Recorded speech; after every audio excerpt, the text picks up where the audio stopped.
Yo, what's up, you beautiful people? I'm just Alex, and welcome back to another video. Today, we're reacting to the girl whose decapitated head was left inside a Hello Kitty. It sounds, disturbing.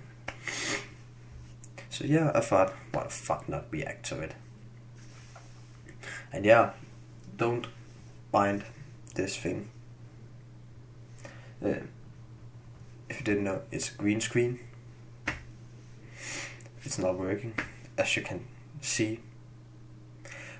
Cause if this shit was working, you wouldn't be fucking seeing it. Do you want darker stories? Do you want to dive into creepier videos? Well, my little detectives, it's time we go even deeper.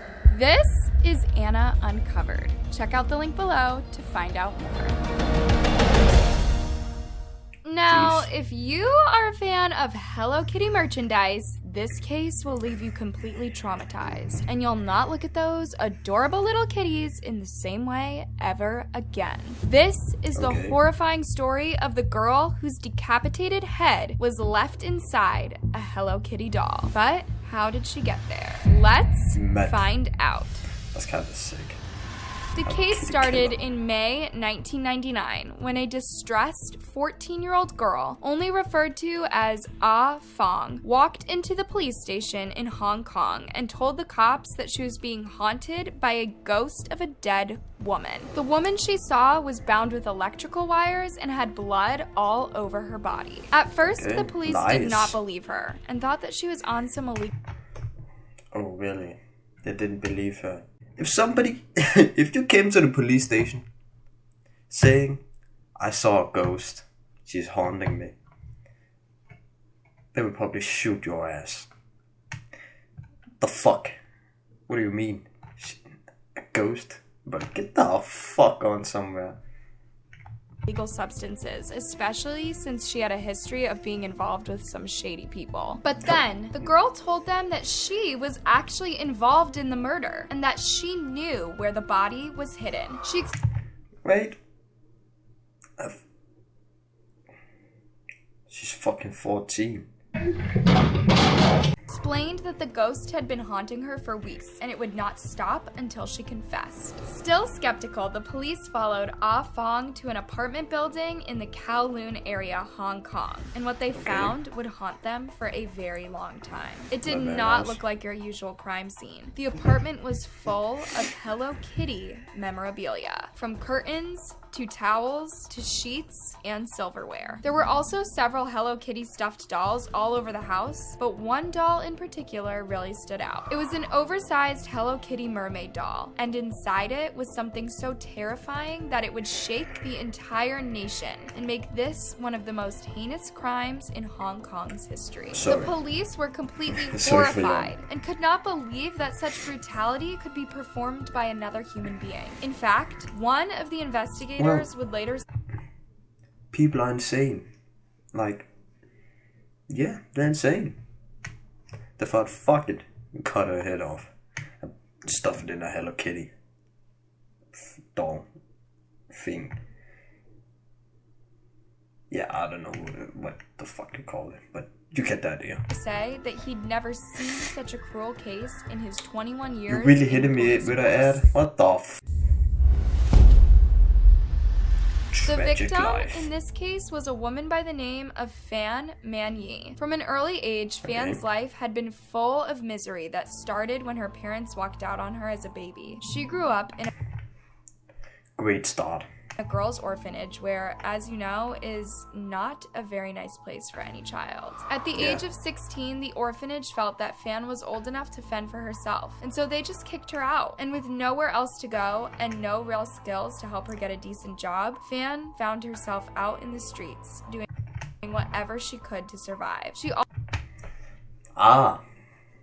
Okay, so that's how it is.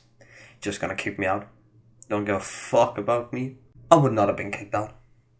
Just for the record, I would have fucked them. Okay. Also developed an addiction to narcotics and turned to petty crimes and selling her body to pay for it. In May 1996, Fan met her husband when she was working as a dancer in a nightclub, and they soon got married and had a son. For a little while, she actually felt a sense of belonging with a family to take care of. But with a husband who was also an addict, the relationship was not smooth sailing, and neighbors would hear them fighting all the time. By this time, Fan had also decided to put her life together for the sake of her son. She went out and got a job as a nightclub hostess and even tried to control her narcotics addiction. And for a while, things seemed to be looking up for her, and she even seemed to get her life back on track. Unfortunately, this would not last. She has to die in some way, so... In 1997, Fan met a man by the name of Chan Man Lok, a 34-year-old pimp and narcotics dealer, who became one of her regular customers. As a notorious dealer and leader of an organized crime ring, Man Lok was a dangerous man. But no fucking shit. Why the fuck would you speak with this guy, hang with this guy? She probably bought some fucking drugs off of him. Fan's addiction could not let her see this, and so she got involved with this guy who also became her dealer. And since the money she was making at the club and from selling herself was not enough to sustain her habits, one day Fan did something that would cost her her life. After one of their sessions, she took Man Lok's wallet and stole $4,000 from him. This is from her, but we'll let that slide.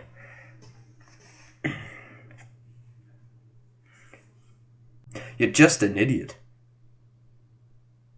Really, you're just fucking dumb. $4,000? Like you wouldn't know? You get in hot dog. You are dead. Man Lok soon found out and demanded that she pay back everything she had stolen plus interest of $10,000. Got me fucked up. Hey, used the $4,000 to get the fuck out of that country. You probably already used it. The $4,000. Fucking drugs. Fan managed to raise the initial $4,000 but asked for more time to get the rest. However, Man Lok did not want to wait and decided to do something really drastic. In March 1999, Man Lok sent out two of his goons, Liang Xingqiao and Liang Weilern. Two of his gorillas. Well, she's a fan, I guess, of this. Okay, yeah. That was dumb. Kidnap Fan and bring her to him. He would invite his friends and associates to the apartment to violate and use her any way they wanted, and they would pay him. However, after a few sessions, Man Lok decided that simply getting his money back was not enough. He wanted to punish Fan for her mistake and use her as an example for other girls who might be tempted to steal from him. And that's when things got really horrifying. A month of The horror. three men took Fan to a third-floor apartment on Granville Road, where they tied her up with electrical wires and began to her. And to ensure that no one outside heard her screams, they used dirty rags as a gag and tortured her for weeks. Ah Fong, who was 13 years old at the time and dating Man Lok, who is much older,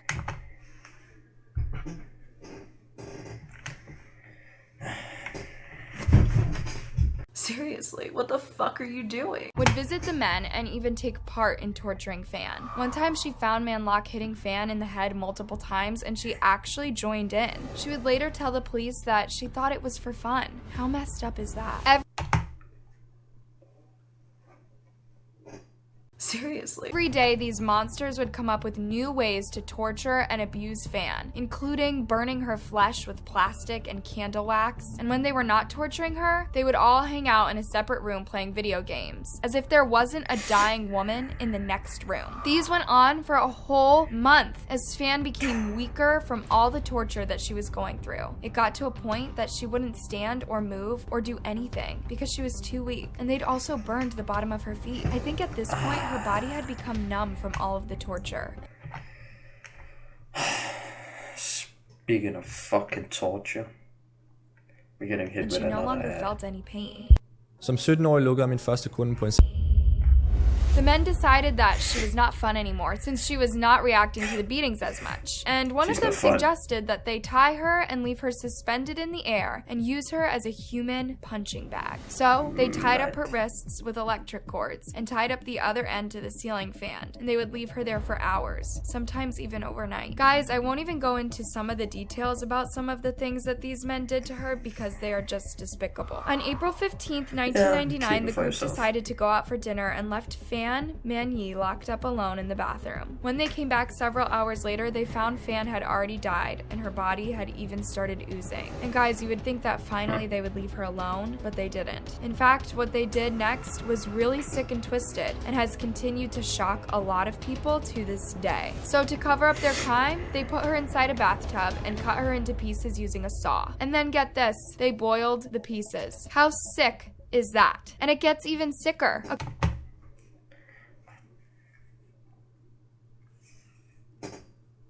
Why? Why though? Why? Oh my god. They're fucked. Wow, they should really go to prison.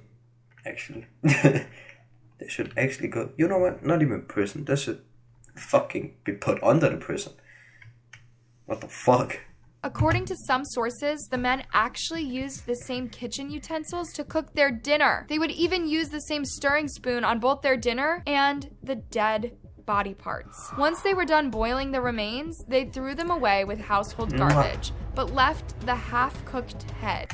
When the moon hits your eye like a big pizza pie, that's amore. Yeah, okay, I should probably shut up. Which they stuffed inside the oversized Hello Kitty mermaid doll. How did they cook a head? What? Think of somebody actually cutting a head off a human and putting it into I don't know, a fucking big ass, what do you call them? You know, a big ass thing. I boiled the shit out that head.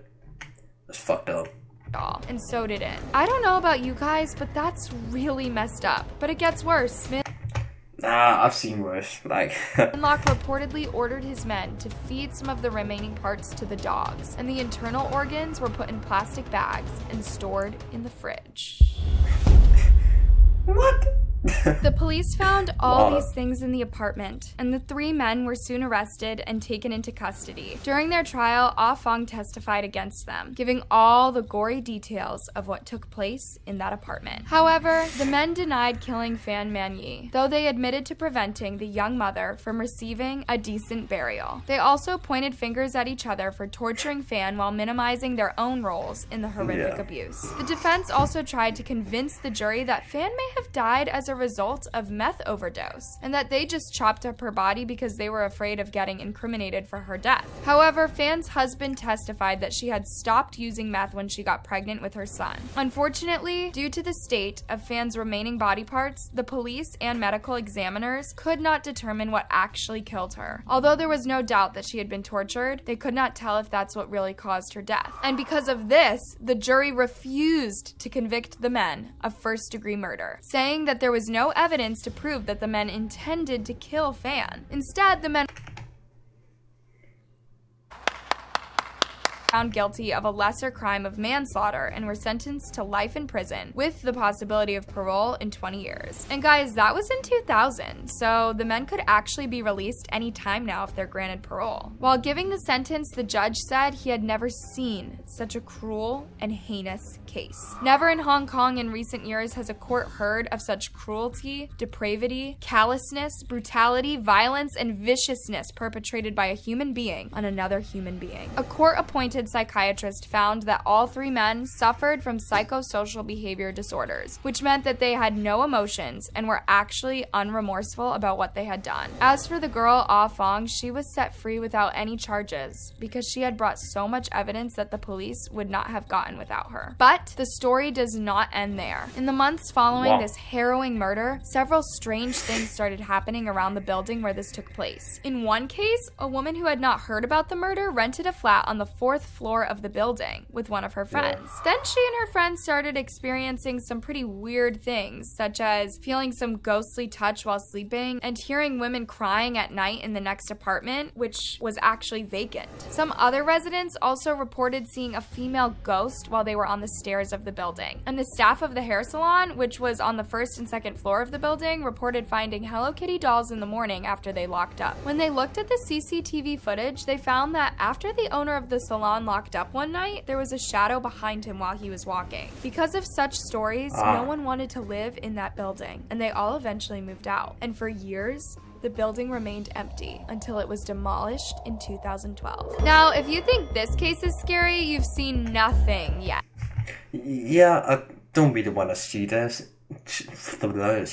It's kind of in the middle of the night, and yeah, that was hella fucking disturbing. Wow.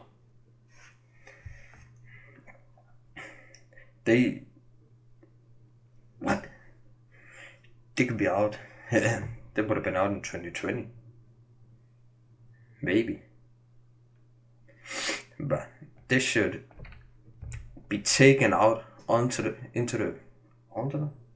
fucking ocean with a boat. Put on a fucking, one of those heavy metal balls on both of their ankles and dropped in the fucking ocean. Yeah, they need to drown. Or get shot in the fucking head. Or castrated, something like that, yeah. Okay. But that was the girl whose decapitated head was left inside a Hello Kitty. God damn. So yeah, if you guys have been enjoying or been disturbed, go on and hit that like button and subscribe. Why not? And yeah, I'll see all of you beautiful people in the next one. Bye bye.